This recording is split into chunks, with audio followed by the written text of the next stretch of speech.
اعوذ باللہ من الشیطان اللعین الرجیم بسم اللہ الرحمن الرحیم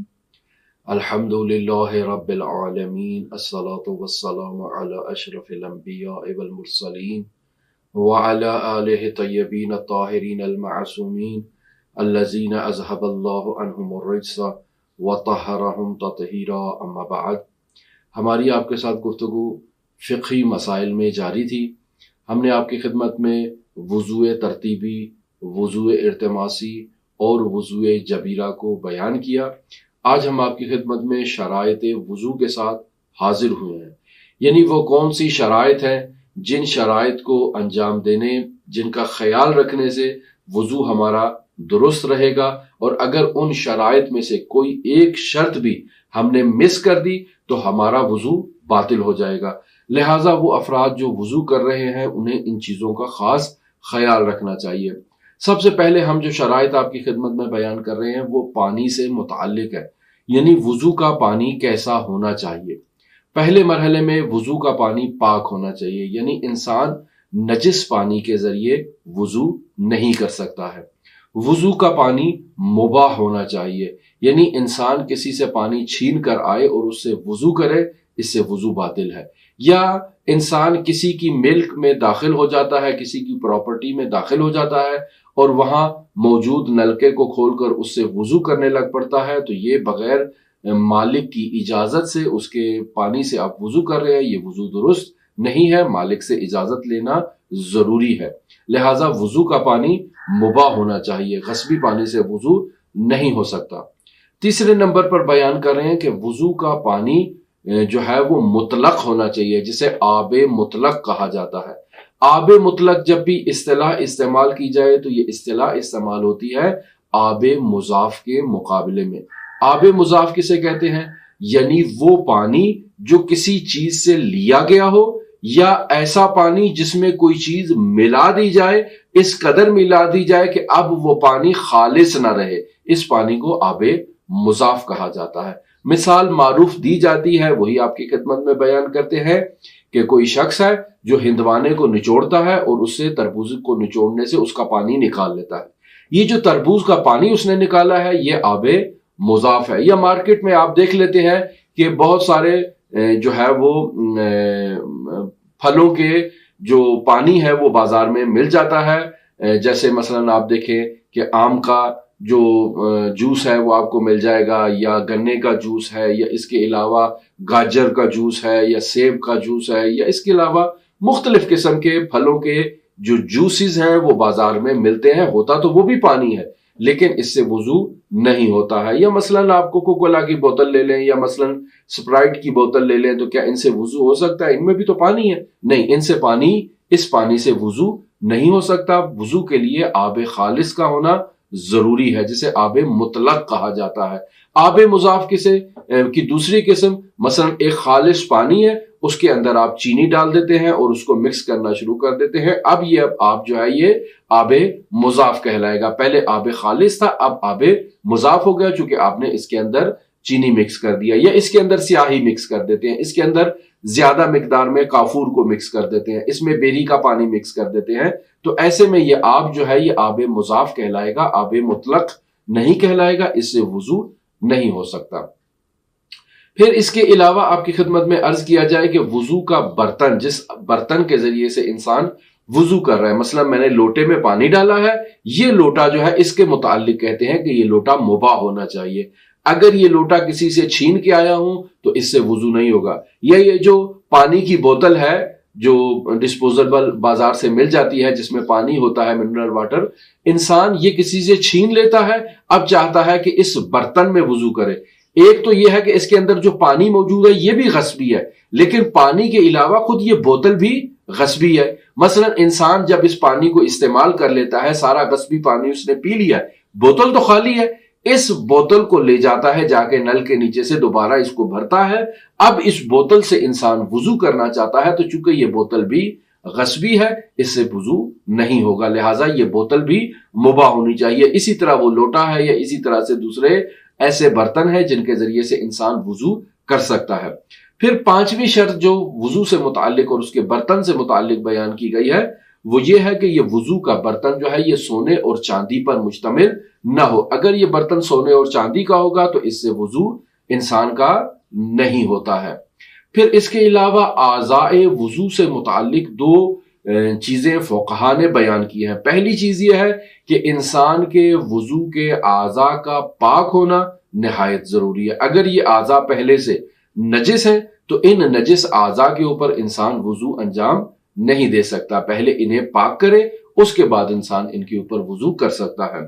اور دوسری چیز جسے بیان کیا جاتا ہے وہ یہ ہے کہ پانی پہنچنے میں کوئی رکاوٹ نہ ہو۔ مثلا میں جو وضو کر رہا ہوں تو وضو کے اعضاء کے اور میرے درمیان کوئی رکاوٹ نہیں ہونی چاہیے۔ اگر رکاوٹ آ جائے تو پھر وضو درست نہیں ہے۔ مثلا آپ دیکھتے ہیں وہ افراد جو رنگ کا کام کرتے ہیں تو بسا اوقات جب وہ رنگ کرتے ہیں اور انہوں نے دستانے وغیرہ نہیں پہنے ہوتے تو ان کے ہاتھ آلودہ ہوتے ہیں اس رنگ سے، تو اب یہ رنگ اور ہماری جو جلد ہے اس کے درمیان پانی جو ہے وہ ہماری جلد تک پہنچنے میں یہ رنگ رکاوٹ ہے۔ جب تک اس رنگ کو برطرف نہیں کیا جائے گا ہم وضو نہیں کر سکتے، لہٰذا اس رنگ کو پہلے برطرف کیا جائے اور پھر وضو کیا جائے۔ اسی وجہ سے باقاعدہ دوسری شرط جو فقہا نے بیان کیا ہے وہ یہ ہے کہ پانی کھال تک پہنچنے میں کوئی چیز رکاوٹ نہ ہو۔ اگر رکاوٹ آ گئی تو آپ کا وضو نہیں ہوگا، لہٰذا اس کا خیال رکھا جائے۔ پھر اس کے بعد اگلا موضوع جسے بیان کیا جاتا ہے وہ ہے کیفیت وضو کی شرائط۔ پہلی شرط ترتیب کی رعایت کرنا ہے، یعنی انسان پہلے چہرے کو دھوئے، پھر دائیں ہاتھ کو دھوئے، پھر بائیں ہاتھ کو دھوئے، پھر سر کا مسح کرے، پھر دائیں پیر کا اور پھر بائیں پیر کا۔ یہ جو ترتیب ہے اس ترتیب کی رعایت کرنا وضو میں نہایت ضروری ہے۔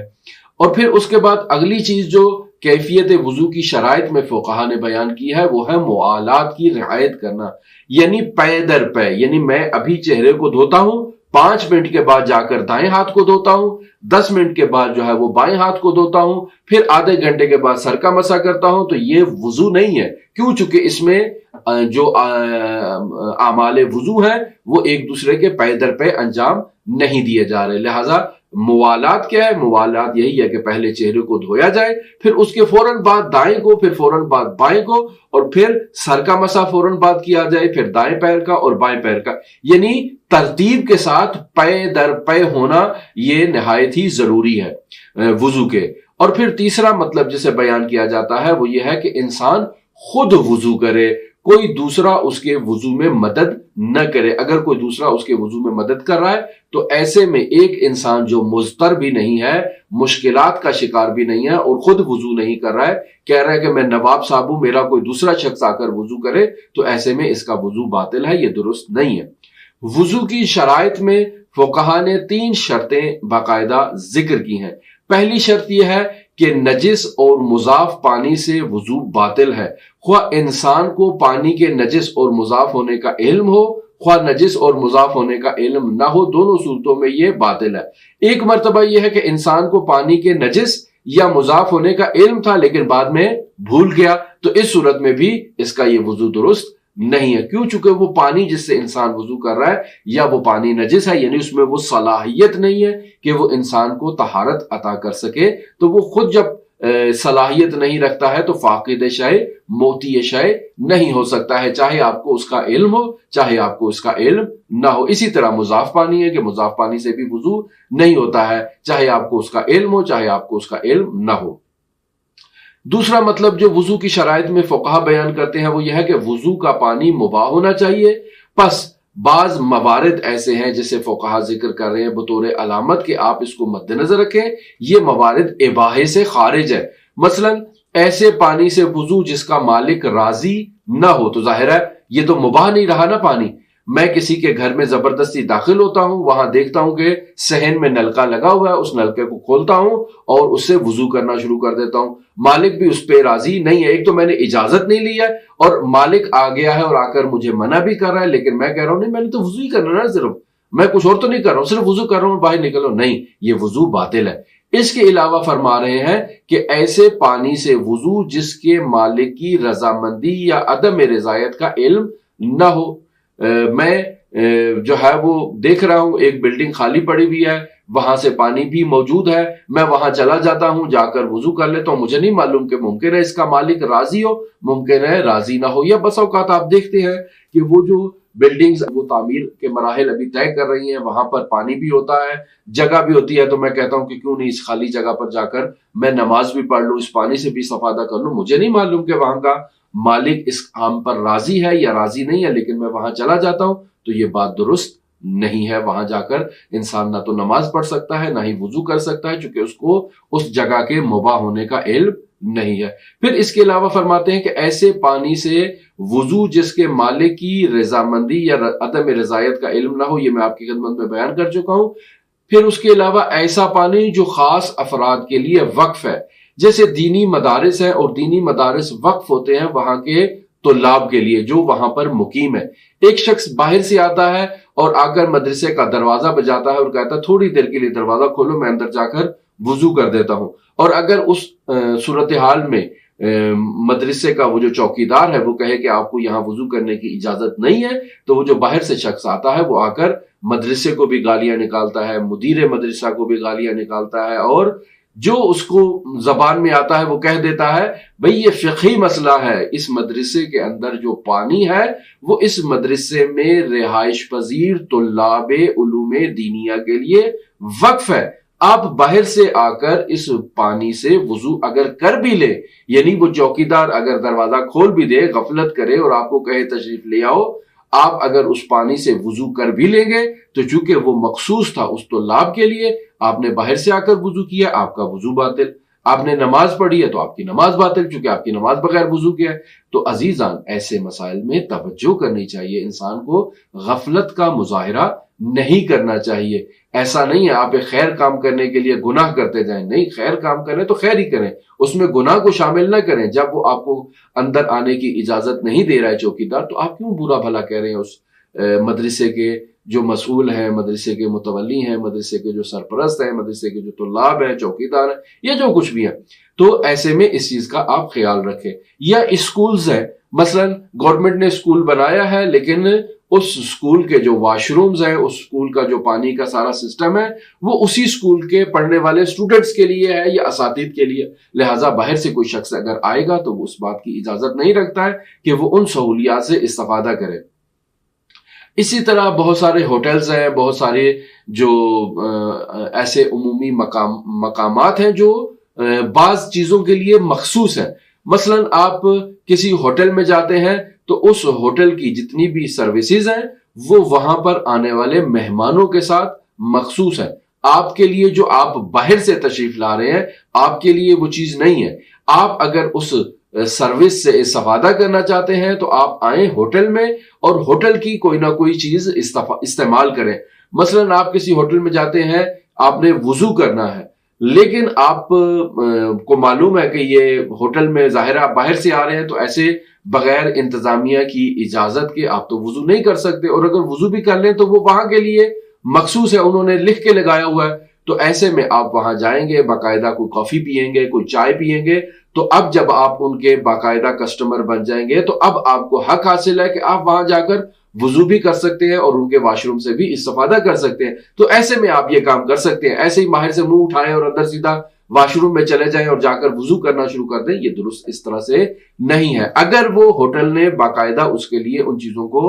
وقف کر رکھا ہے، بس اوقات ہوتا ہے کہ راستے میں ہوٹل بنے ہوتے ہیں، تو ایسے ہوٹلز جو راستے میں بنے ہوئے ہیں ان میں باقاعدہ بسز رکتی ہیں تاکہ مسافر وہاں کے واش روم سے استفادہ کرے، اور ہوٹل کی مینجمنٹ بھی اس بات سے باخبر ہے، اور انہوں نے یہ ہوٹل بنائے ہی اس لیے ہیں کہ یہ واش روم میں بھی جائیں گے، وضو بھی کریں گے، نماز بھی پڑھیں گے، ساتھ ہماری دوسری سروسز سے بھی استفادہ کریں گے، اور اگر نہ بھی کریں گے تو بھی بالآخر 50 آدمیوں کی بس میں یا 30 آدمیوں کی بس میں کوئی 2 آدمی تو ان کی سروسز سے استفادہ کریں گے، یہی ان کا ہدف ہوتا ہے۔ تو ایسے میں اگر عام المنفعہ کی وہ جگہ بن جاتی ہے تو وہاں سے انسان وضو کر سکتا ہے اور کوئی مشکل نہیں ہے۔ لیکن اگر انسان کو معلوم ہے کہ یہ جگہ مخصوص ہے یہاں کے مسافروں کے لیے، تو ایسے میں انسان ان کے وضو خانے سے، ان کے واش روم سے استفادہ نہیں کر سکتا ہے، اور یہ مباح اس کے لیے